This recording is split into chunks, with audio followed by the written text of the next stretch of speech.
Hi, it's Brett. This is a really quick overview of how we deal with accountabilities in software tools like Betterworks. Now, accountability, here's the issue. We all know that for an objective and key result to be successful, we need to know who in the organization is accountable for making that happen. There are many frameworks for accountability, and we want to indicate how it is we can use tools like Betterworks to capture that accountability. So what is accountability? The most common framework is RACI, but people use RACI and RAPID and so forth. RACI stands for responsible, accountable, consulted, and informed. So who's responsible for doing the activity? Who's accountable for the process being effective?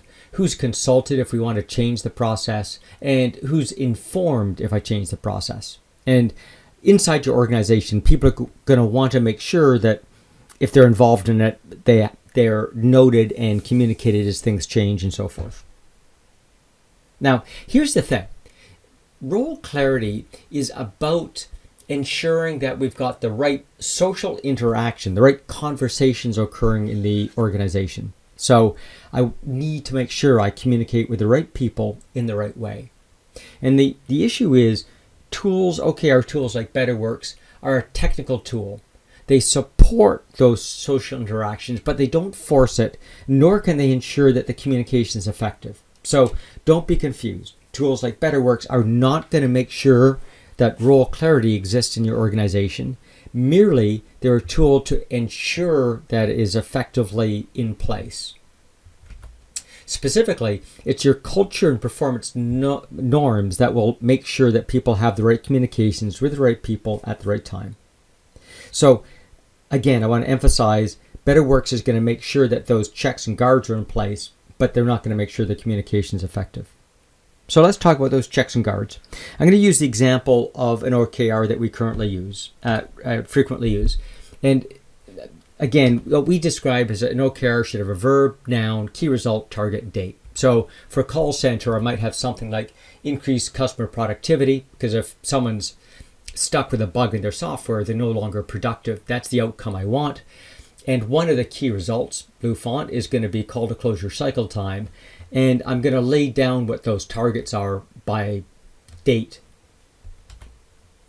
And it might take several different processes to achieve success. In this case, I need HR to train the trainers, or train the operators, and I need IT to fix their PBX. And if I do those things, I get those results. So that's an OKR, and you can watch other videos that describe that in more detail.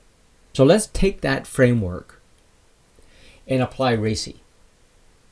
So in this world, the accountable person, and I'm using green font to represent that A, accountable. In Betterworks, we make the accountable person the owner of the objective.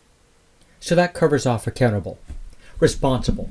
So responsible in Betterworks, how we handle that is the responsible people, responsible for contributing to the objective, become the owners of the specific key results that they contribute to.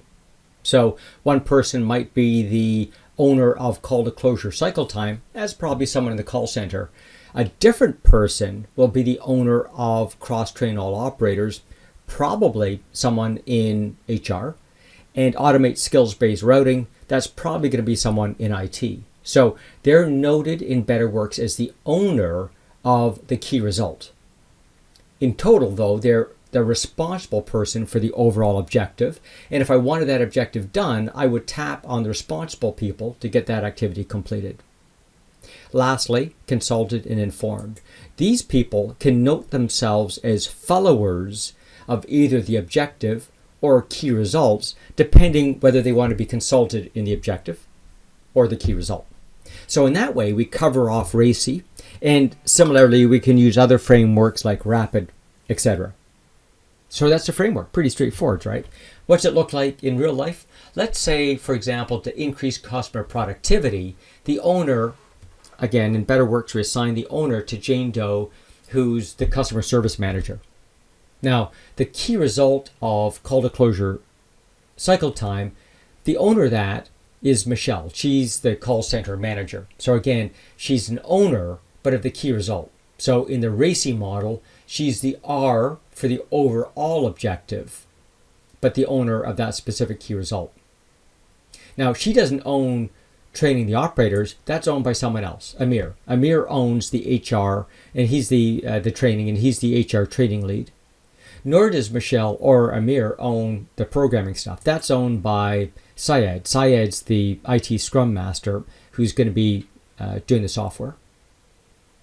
And then maybe just using this as an example, next to the IT work, they need to consult Anand and Sarah. So both of them are in the Betterworks world's followers of that key result.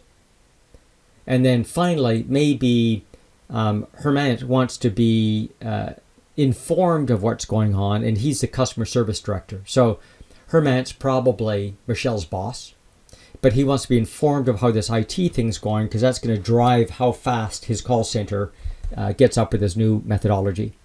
So in this way, we've covered off the A as the owner of the objective, the R's, responsible people for each of the things they're responsible for, and then consulted, who needs to be consulted on each of these different aspects. So in this format, we can cover off RACI inside of Betterworks.